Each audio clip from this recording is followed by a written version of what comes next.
Thank you for tuning in to Mr. Write, your podcast for fiction writers. I'm your host, Taylor Morrison.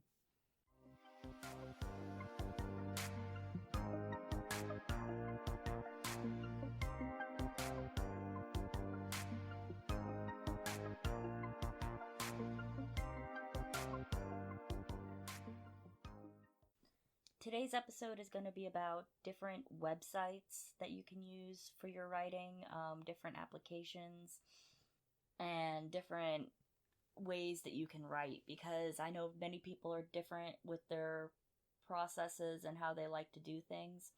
So I'm just going to name off a few that I've tried in the past, and some that the ones that I like and the ones that I don't like as much, and for different reasons, but I'll give those reasons and you can decide for yourself.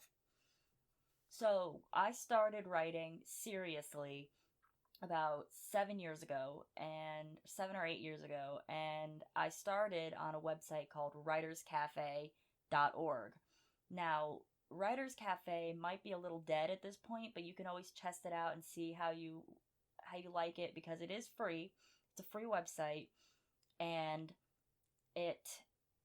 you can post your writing for review on that site, and you can review other people's. You can post things into contests that get your writing a little bit more views, a little bit more popularity.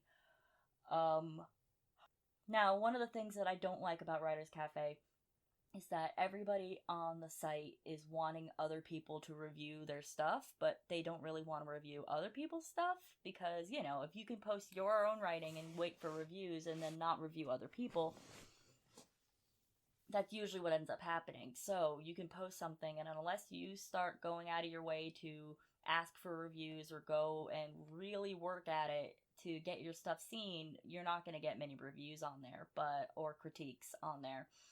So that was one of the reasons why I left, just because the way that everything was sorted out, it just didn't work for me. But that's where I started, and everybody has some place that they need to start, and it's pretty good for people who have a following already. If you just need a free place to post your writing for reviews and beta readers, that's a good place to host your writing. It's a good place to post it so that you have a place for it to be saved. But don't expect much else out of it from there. There's also Wattpad, which is another version of Writers Cafe, except it's not so much for reviews as much as it's for finished things. Not finished per se, but things that are a little bit more fine-tuned, things that are a little bit more ready to be seen by the public. Wattpad is not really meant for your first drafts, but if you want readers to come along and see your work, then Wattpad is a great place for that. And if you write fan fiction, Wattpad is a good place for that as well as fanfiction.net. Both of those are very good places for fan fiction. Fanfiction.net is a little bit strange in its layout and how things are ran, but once you figure it out, it's pretty easy to navigate after that, and you only really need like 3 of the 16 buttons that are on that site. And you can rate things for children all the way up to adults, which is a nice little feature to have, especially since fanfiction tends to aim in the direction of porn a lot of the times. So things are labeled for you so that you don't accidentally stumble across something that you don't want to read. One of the other websites that I really enjoyed using for a while is called For the Words, and it's 4 as in 4, the number 4, thewords.com, and I will post all of the links in the description for each one of these websites that I'm talking about today. But For the Words is like an RPG type website where it works just like an RPG, where you fight a monster and then you have to write out a certain amount of words in a certain amount of time, and that will defeat the monster. And when you defeat the monster, you get loot drops. And those loot drops can then be used for crafting, they can be used for quests and other things like that. It's just like a regular RPG, except instead of actually fighting or building stats through violence, you're using it through your writing, and it's actually a really fun website. The only downside is that you do have to pay for it, but it's only about $4 a month. So if you have the extra income to spend on something like that, then go ahead and try it out. It's actually really fun. I haven't resubscribed to it in a little bit just because they kind of changed their layout a bit. But if you aren't used to how they used to be, then you're not missing out on anything, and their learning curve isn't that bad. It's actually pretty simple to navigate. I'm just used to how it was before, and it's a little bit different now. So I haven't resubscribed to it in a little bit, but I plan on going back to it, especially for NaNoWriMo. The website that I'm using currently is called Scribophile, and I think you guys have heard me talk about this before. It's a website where you post your work for critiques, and you need to spend points. Again, it's free, but you need to spend points that you get through critiquing other people's work. So about 4 to 5 critiques gets you 5 points, and every 5 points you can post your own writing. And I think that is a much better system than, say, Writers Cafe, where everything's just kind of open and you just review what you want to review and post however much you want. But with Scribophile, you have to critique other people's stuff in order to get points, and you use those points to post your own writing. And if you want to, you can pay for the premium version of it, which I think is $10 a month, but it allows you to post as many writings as you want. You can have as many messages in your inbox as you want. It just kind of opens the site up to you a little bit more if you do the premium version, but you don't have to. You can just do the free version if you want. The only problem with that is you can only post, I think, one or two. I think it's 2 writings, 2 pieces of work on your site, and that's it. And if you want to post more, you have to delete one of your other ones. But if you're only working on one thing at a time, that's not really a big deal. One of the other things that's really cool about Scribophile is that when you first post something, you get put into a spotlight, and the spotlight gives you extra critiques or extra points for critiquing it. So that ends up working out really well, because when you post something new, you usually end up getting critiques really quickly because people see that you're in the spotlight and they want to gain those extra points. So it's a give and take. It's a give and take type of website, which is really helpful.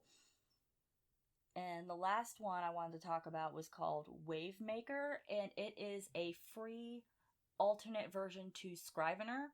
And Scrivener, I know, is very popular with a lot of people, but it's only really available on iOS and Mac, and it's on PC. But if you don't have a PC, or if you have a Chromebook like I do, or if you have a tablet that isn't an Apple product, like you don't have an iPad, but you have like an Android, then Wavemaker is a great alternative. It actually has different templates that you can follow too. It has let me open it up real quick. Create a new project. Yeah, it has the Better Novel Project, which is the one that I've been talking about, that follows like the certain beats that you would want to put into your story that follow the formula of Harry Potter, Hunger Games, and Twilight. There's the Save the Cat template, which is the screenplay beats sheet. The manuscript shredder, which I'm not entirely sure what that one is, but I'm guessing it's another layout that you can use for writing a manuscript. And then the 3-act structure, it gives you the beginning, middle, and end, and what you should include. And it's actually pretty helpful. Or you can just do an empty project, which is just a blank document with the extra stuff in there. And it gives you, let's see, there's the writer, where you actually just write. There's a search option. There's a database cards where you can add in little cards about, like, if you need help remembering characters or keeping them straight, or settings, or you can have a little database on the side here to where you could fill in information. There's the snowflake tool, which lets you do a snowflake method outline if you wanted to do that. The planning board, which is kind of like if you were to use you put in like a character card, a theme card, a plot card, a scene card, a symbol card, a location card, or a note card. Then you make your note, and it lets you stick it on the board wherever you want.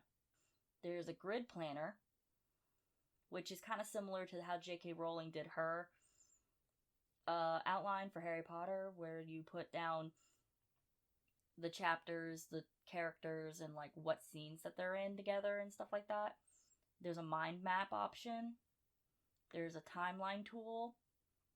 There's a challenge mode where it gives you, it's just like For the Words, where it gives you 5 minutes to write 150 words, 10 minutes to write 300 words, 20 minutes to write 600 words, or 30 minutes to write 900 words. So it's like a writer sprint. It's actually a pretty helpful tool. And then you can export your documents. And you can attach it to Google Drive as well. So again, this is just like Scrivener. Maybe a little bit more dumbed down. It's not as advanced as Scrivener is, but it's still very helpful. And again, that's called Wavemaker. But yeah, those are just some of the few things that I've used for myself. If you have any others that you've used or that you want to talk about, go ahead and email me at taylormorrisonwriter@gmail.com. You can find me on Tumblr, and you can find me on Patreon, and all that information will be at the end of during the credits. And thank you for listening to Mr. Wright. Thank you for listening to Mr. Wright. You can find them on Tumblr at mrwrightpodcast.tumblr.com, Twitter at mrwright56, and Patreon at patreon.com/taylormorrisonwriter.